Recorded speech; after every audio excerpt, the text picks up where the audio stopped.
President Trump calling to investigate Obama-era officials for their role in launching the Russia collusion probe. Senator Rand Paul of Kentucky tweeted out last night this shocking claim. Breaking, a high-level source tells me it was John Brennan who insisted that the unverified and fake Steele dossier be included in the intel report. Brennan should be asked to testify under oath in front of Congress as soon as possible. Senator Rand Paul joins us now to explain. Senator Paul, what more can you tell us about the lead you got?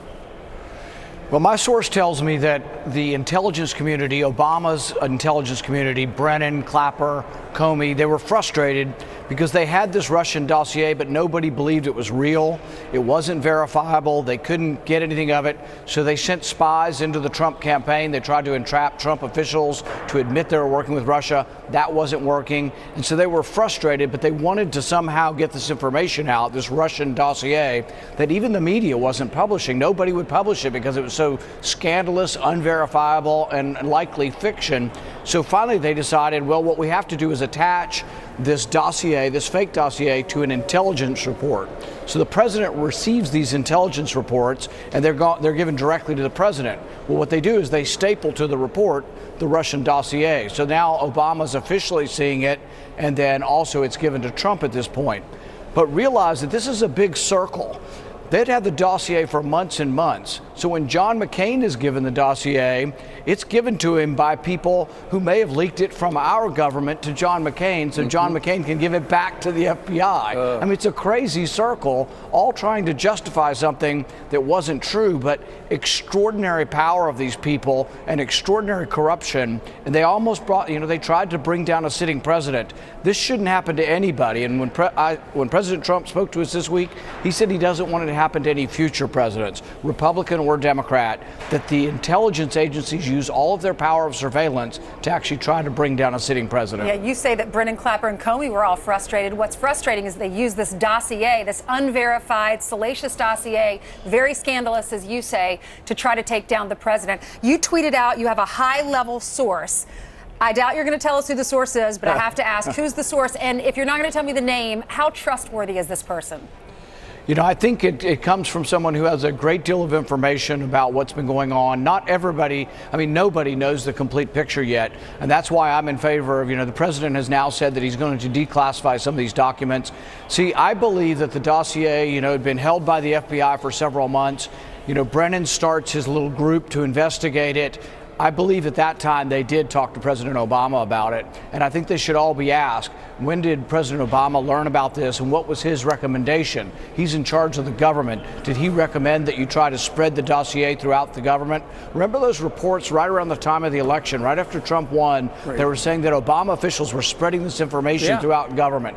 They were spreading the dossier and they couldn't get any traction, so then they released it to people outside government, reporters who would write a story, and then they would say to the FISA judge, look, there's a story being written about this dossier, it must be true. It's Exhibit A. And it'll be interesting when you're able to call Mr. Brennan in front of Congress. That's going to be great. A member of Congress got the attention of the president this morning in a tweet. I want to read it to you, Senator. Congressman Adam Schiff, the president writes, who spent 2 years knowingly and unlawfully leaking and lying, should be forced to resign from Congress. What do you think about that?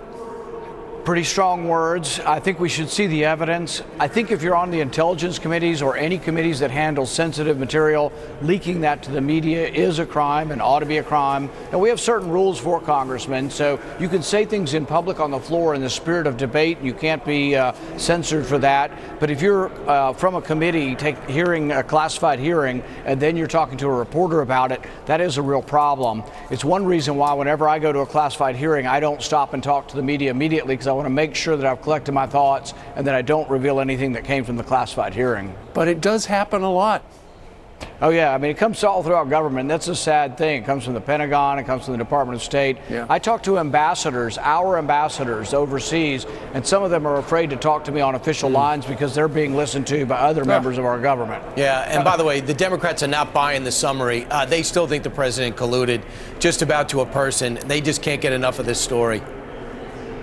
Yeah, and I think what's going to happen, and what I'm telling people is I'm okay with the Mueller report coming out more completely, but in addition, we need to have information on Obama, White House officials, Comey, Brennan, Clapper. That should be part of it, because the report is the conclusion, but the beginning is, why did we get to the report in the beginning, and did someone misuse their office? So if Democrats want the complete Mueller report, I'm going to object until we get a complete report of all the Obama-era officials that got this thing started. Okay. You're not alone. A lot of Americans feel that same way. Thanks so much, Senator, for being with us. Thank you.